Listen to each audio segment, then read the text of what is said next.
Just imagine this for a second. You're General Mark Milley, top military officer in the U.S.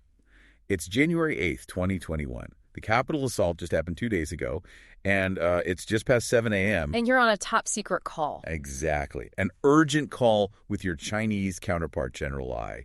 You're trying to calm things down because, well, there was intelligence suggesting the Chinese actually thought the U.S. was planning an attack. Right. They were worried Trump might manufacture a crisis before the election, or maybe even after. Yeah. Milley was seriously concerned because Lai sounded unusually rattled. He called it a knife edge of disaster. 2 nuclear powers.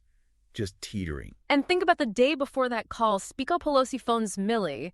She's deeply worried about, and this is her phrase, an unstable president. Worried about him starting something militarily. Or even using the nuclear codes. Yeah, that level of tension, that fear, it's all laid out in this really powerful book we're looking at today. It just pulls back the curtain on these moments. It really does set the scene. This book goes deep into these pivotal moments, showing you the hidden dynamics, the incredible stakes behind the news. Absolutely. So our aim here is to pull out some of the most critical insights, maybe some surprising details from this account. We want to help you get a quick handle on these key events, the choices people made when the country felt like it was really in peril. Yeah, it's about understanding those moments. And hopefully it gives you some knowledge that, inspires a bit of reflection, maybe some rational thought, kind of like the mindful moments we aim for on our YouTube channel. That's a good way to put it. Okay, so let's really get into it. Starting right after January 6th. Those constitutional safeguards really put under pressure. Milley's actions, they were pretty extraordinary. That call to General Lee wasn't just protocol. No, it was based on real intelligence saying the Chinese feared an attack. And Milley's takeaway was that Lee was still deeply worried afterwards. It points to a genuinely dangerous situation, doesn't it, between nuclear powers? It speaks volumes. I mean, the level of global alarm must have been sky high. Milley was basically trying to manually de-escalate, walking this tightrope. And then you add Pelosi's call into the mix. Exactly. That just amplified the alarm bells. She directly asked, how do we stop an unhinged president from starting a war or ordering a nuclear strike? And this wasn't just abstract fear. Former Defense Secretary Perry had always said the president has absolute authority on nuclear war.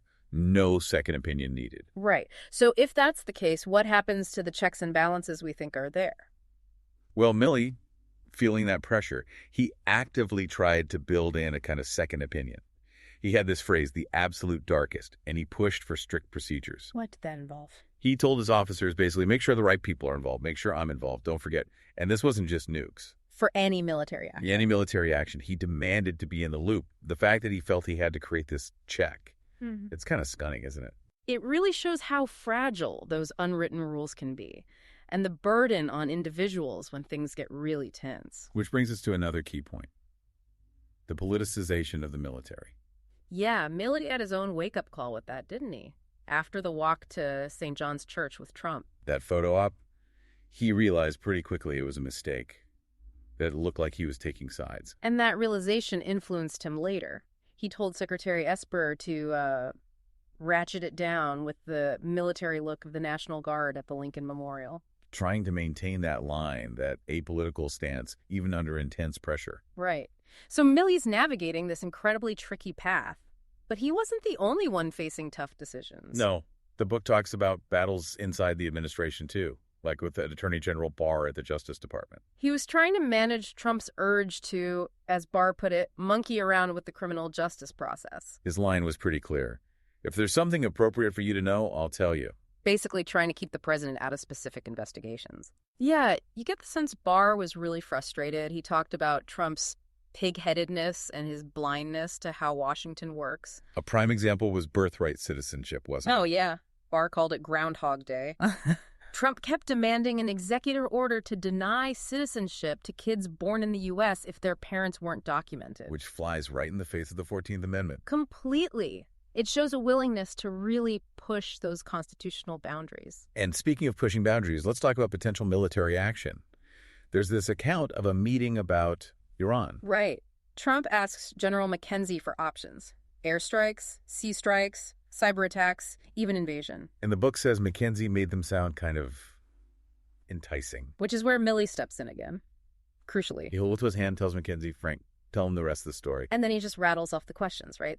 The costs, the casualties, the time, ships sunk, troops dying. Pilots shot down. Yeah. Civilian casualties. He forced everyone to confront the real bloody consequences. It shows him playing this role, trying to prevent a huge conflict. And it wasn't just foreign policy where Milley pushed back. Domestic issues, too, like Confederate symbols. Yeah, Trump apparently asked his opinion. Flags, base names, statues. And Milley's response? Pretty blunt. Mr. President, I think you should ban the flags, change the names of bases, and take down the statues. Wow. And then adds, I'm from Boston, these guys were traitors. Just direct, unvarnished opinion, even knowing it probably wasn't what Trump wanted to hear. That kind of integrity, standing firm. It leads us right into the 2020 election, which was, well, a massive test for the country's institutions. Definitely. And the book gives insight into Biden's campaign from the start.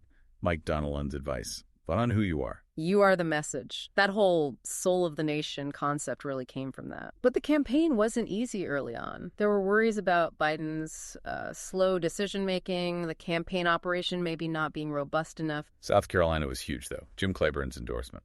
Absolutely pivotal. Clyburn apparently told Biden, you brought me back.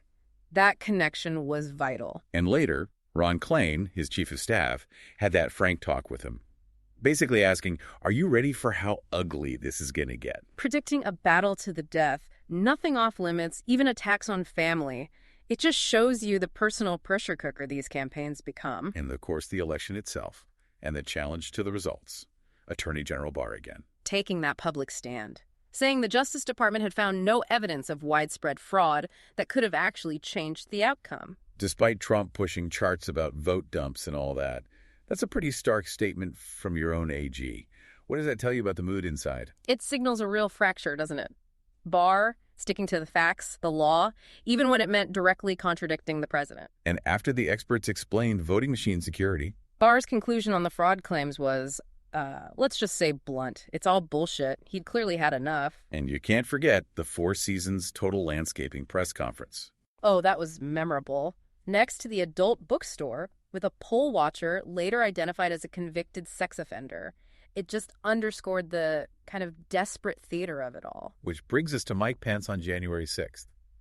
The pressure on him was immense. Unbelievable pressure. From Trump, from lawyer John Eastman, who had this whole 6-step plan for Pence to just reject electoral votes. But Pence didn't budge. No. He stuck to the Constitution, even with Trump reportedly yelling at him, calling him a traitor, saying, I made you, you were nothing. That takes fortitude. It really does. And then Pence releases that letter just before the congressional session starts, stating clearly he didn't believe he had the unilateral authority to overturn the election. A crucial moment for preserving the peaceful transfer of power. Absolutely. And that text message his chief of staff sent him afterwards. Timothy 4.7. I have fought a good fight. I have finished my course. I have kept the faith. Powerful stuff. Really says it all about his perspective on that day. So the election's finally certified. We move into the new administration. From that peril to, well, policy. The book even notes the change in the Oval Office on day one. Yeah, the decor shift. Busts of RFK, Martin Luther King Jr., Cesar Chavez, Rosa Parks come in, FDR portrait up, Andrew Jackson's portrait gone. It's symbolic, isn't it? Signaling a change in direction, a different focus. A very conscious break, visually representing, a return to more traditional democratic themes, maybe a focus on social justice figures. And the focus was immediate, COVID.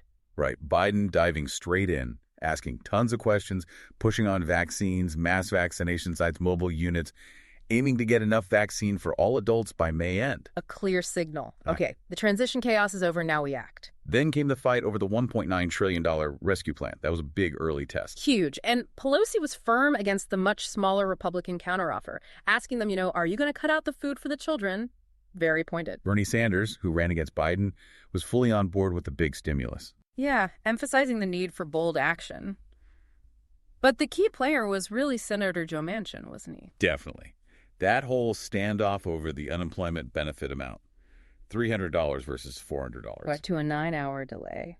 And the longest Senate roll call vote ever, nearly 12 hours. Schumer had to pull some legislative rabbits out of a hat to finally break that logjam. It shows you how tough it is to get major legislation through, even with narrow majorities. The sheer grind of it all. And quickly on foreign policy, Biden signals a shift there, too, especially with Russia.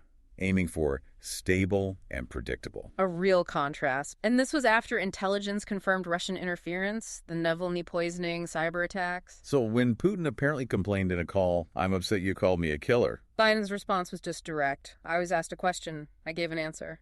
No backing down. A return to perhaps more traditional, frank diplomacy. and finally, the Afghanistan withdrawal decision, not easy. The book says it was hard for Biden, but that he seemed at peace with it, even though Milley warned it could get gruesome and destabilizing. Shows a president sticking to a long-held conviction, even when the military advice points another way. Yeah, a tough call with huge consequences. That's an incredible period. Thinking back on it all, Milley's calls, Pelosi's fears, Barr's internal battles, Pence holding the line. This book really lays out the immense pressure on American institutions and the people leading them. It does. And understanding these specific moments, these choices, really gives you a richer sense of how American governance works or sometimes strains under extreme stress. It absolutely makes you think about that balance, doesn't it? Between loyalty to a person, maybe, and duty to the Constitution. We saw figures like Pence and Milley grapple with that intensely. Yeah, how do people in those positions weigh personal allegiance against their oath? It's a fundamental question. And the implications of those choices, they're huge for the future of democratic institutions. Yeah. Something definitely worth thinking about after you've heard all this. For sure. If you want to keep exploring complex topics like this and get deeper insights, we really hope you'll subscribe wherever you're listening right now. And maybe share this discussion with someone you know who appreciates a good story about how power works. Absolutely. And if you want to read the book yourself and draw your own conclusions, check out the link in the description where you can find it. You can also explore our mindful moments over on our YouTube channel and check out our other podcasts for more reflection and analysis.